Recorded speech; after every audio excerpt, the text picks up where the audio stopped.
3 सीटों पर थम गया प्रचार का शोर। सुक्खू और जयराम ने लगाया सियासी जोर। 10 जुलाई को देहरा, नालागढ़, हमीरपुर में वोटिंग। 13 जुलाई को उम्मीदवारों की किस्मत की काउंटिंग। क्या जनता सुक्खू के नेतृत्व पर लगाएगी मोहर, या भाजपा के मुद्दों का होगा कोई असर?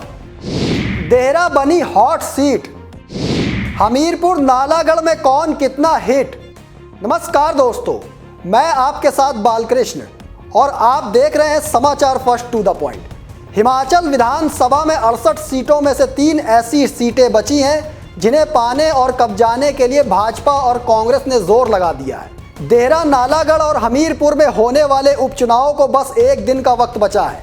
प्रचार के आखिरी दिन भाजपा और कांग्रेस के दिग्गजों ने अपनी अपनी ताकत झोंकने का काम किया और जनता को अपनी ओर आकर्षित करने की कोशिश भी की।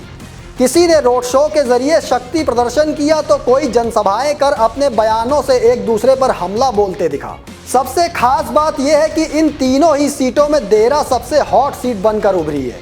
हर दल का फोकस देहरा की विधानसभा सीट पर है। ऐसा क्यों है ये तो आप देख ही रहे होंगे, क्योंकि यहाँ से कांग्रेस की तरफ से मुख्यमंत्री ठाकुर सुखविंदर सिंह सुक्खू की धर्मपत्नी कमलेश ठाकुर मैदान में है और दूसरी तरफ 2 बार आज़ाद विधायक रहे होशियार सिंह इस बार भाजपा की टिकट पर चुनाव लड़ रहे हैं। ऐसे में जहां एक और देहरा की सीट मुख्यमंत्री की धर्मपत्नी की वजह से कांग्रेस और खुद मुख्यमंत्री सुक्खू की नाक का सवाल बनी हुई है, तो वहीं दूसरी ओर भाजपा इस सीट को जीतकर मुख्यमंत्री के सियासी भविष्य पर हमला बोलना चाहती है।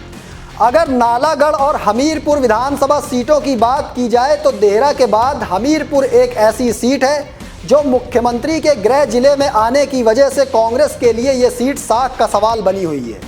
तो वहीं दूसरी ओर धूमल परिवार के प्रभाव को देखते हुए भाजपा सांसद अनुराग सिंह ठाकुर के लिए हमीरपुर सीट जीतना एक बड़ी जिम्मेदारी है।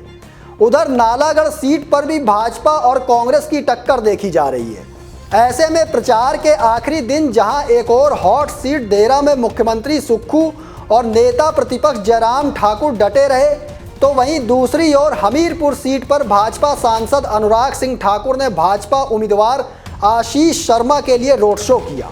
उधर नालागढ़ में कांग्रेस प्रदेश अध्यक्ष प्रतिभा सिंह समेत कांग्रेस के दिग्गज नेताओं ने मोर्चा संभाला और यहां कांग्रेस उम्मीदवार बाबा हरदीप सिंह के समर्थन में रोड शो तो किया ही, लेकिन देहरा में मुख्यमंत्री सुक्खू और नेता प्रतिपक्ष जयराम ठाकुर ने जमकर एक दूसरे पर वार पलटवार किए। देहरा में मुख्यमंत्री सुक्खू ने वही धनबल और जनबल का मुद्दा उठाया, तो वहीं जयराम ठाकुर ने सरकार पर जनता से झूठ बोलने के आरोप लगाए।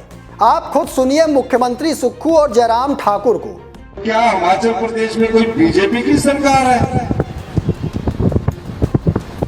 कि आप ये सोचते हो कि मैं चुनाव जीतकर जिस मुख्यमंत्री और जिस सरकार के खिलाफ आपने राजनीतिक षड्यंत्र करके उस सरकार को गिराने की साजिश की है, अगर गलती से जीत भी जाए तो क्या सरकार जो अभी 3.5 साल पूरे बहुमत की सरकार है आपके काम करेगी?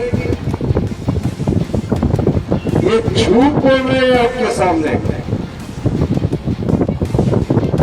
और झूठ भी ऐसा बोल रहे हैं कि अभी मुझे पता लगा, पत्रकारों से ही पता लगा कि जहां जा रहे हैं कहते हैं कि मैं विकास करवाऊंगा और क्षेत्र में रोजगार के अवसर निकालूंगा।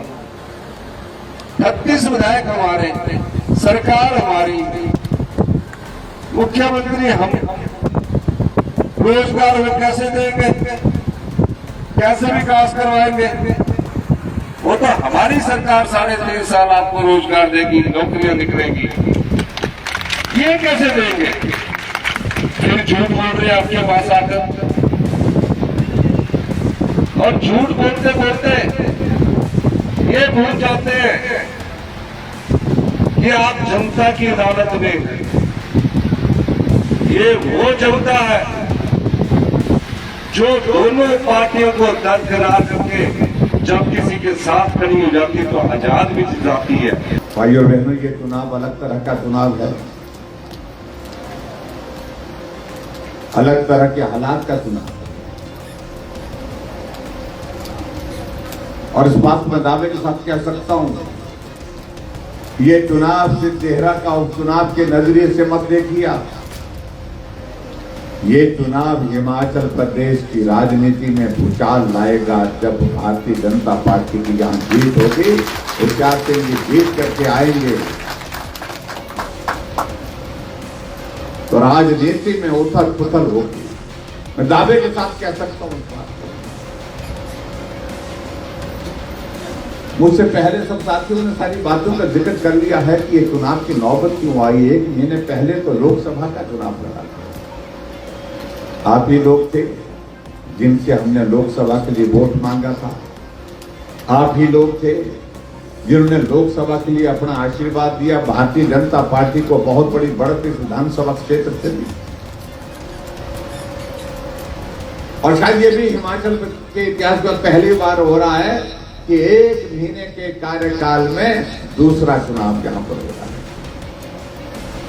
अगर ये चुनाव कि अगर हम बात कहते हैं ये चुनाव लोकसभा के चुनाव के साथ हो सकता था, ये चुनाव उन चुनावों के साथ हो सकता था जो हिमाचल प्रदेश में 6 विधानसभा के उपचुनाव हुए, लेकिन जानबूझ करके क्यों नहीं किए। कहीं न कहीं इस बात के लिए सुक्खू भाई जी के दिमाग में कोई बात बैठी हुई थी कि मैं अपनी पत्नी जी को चुनाव में लड़ाऊंगा और चुनाव में लड़ाने के लिए अच्छा रहेगा कि लोकसभा के चुनाव के बाद नहीं, लोकसभा के चुनाव के बाद ये चुनाव कराए जाए। देहरा के अलावा हमीरपुर की सीट पर भाजपा सांसद अनुराग सिंह ठाकुर ने मोर्चा संभाला और भाजपा उम्मीदवार आशीष शर्मा के लिए रोड शो कर जनता से समर्थन मांगा। तो वहीं कांग्रेस उम्मीदवार डॉक्टर पुष्पेंद्र वर्मा ने भी प्रचार प्रसार कर जनता से खुद के पक्ष में वोट देने की अपील की। उधर नालागढ़ में कांग्रेस प्रदेश अध्यक्ष प्रतिभा सिंह के साथ सीपीएस सुंदर सिंह ठाकुर और कांग्रेस विधायक विनोद सुल्तानपुरी के अलावा कई नेताओं ने बाबा हरदीप सिंह के समर्थन में प्रचार प्रसार किया। तो वहीं भाजपा से चुनाव लड़ रहे केएल ठाकुर ने भी अपने समर्थन में जनता से वोट देने की अपील की है। फिलहाल अब 10 जुलाई को वोटिंग होगी, जिसके बाद भाजपा कांग्रेस उम्मीदवारों की किस्मत ईवीएम में कैद हो जाएगी और 13 जुलाई को रिजल्ट आएगा। ऐसे में देखना दिलचस्प होगा कि इन तीनों सीटों पर कौन कितना हिट होता है और कौन किस पर भारी पड़ता है। देखना होगा कि क्या मुख्यमंत्री सुक्खू का नेतृत्व भाजपा पर भारी पड़ता है या फिर भाजपा के उठाए हुए मुद्दों का कोई असर जनता पर पड़ता है। दोस्तों, फिलहाल मुझे दीजिए इजाज़त, फिर मिलेंगे एक और स्पेशल रिपोर्ट लेकर। लेकिन कमेंट बॉक्स में आप अपनी राय देना ना भूलिएगा। तब तक के लिए धन्यवाद।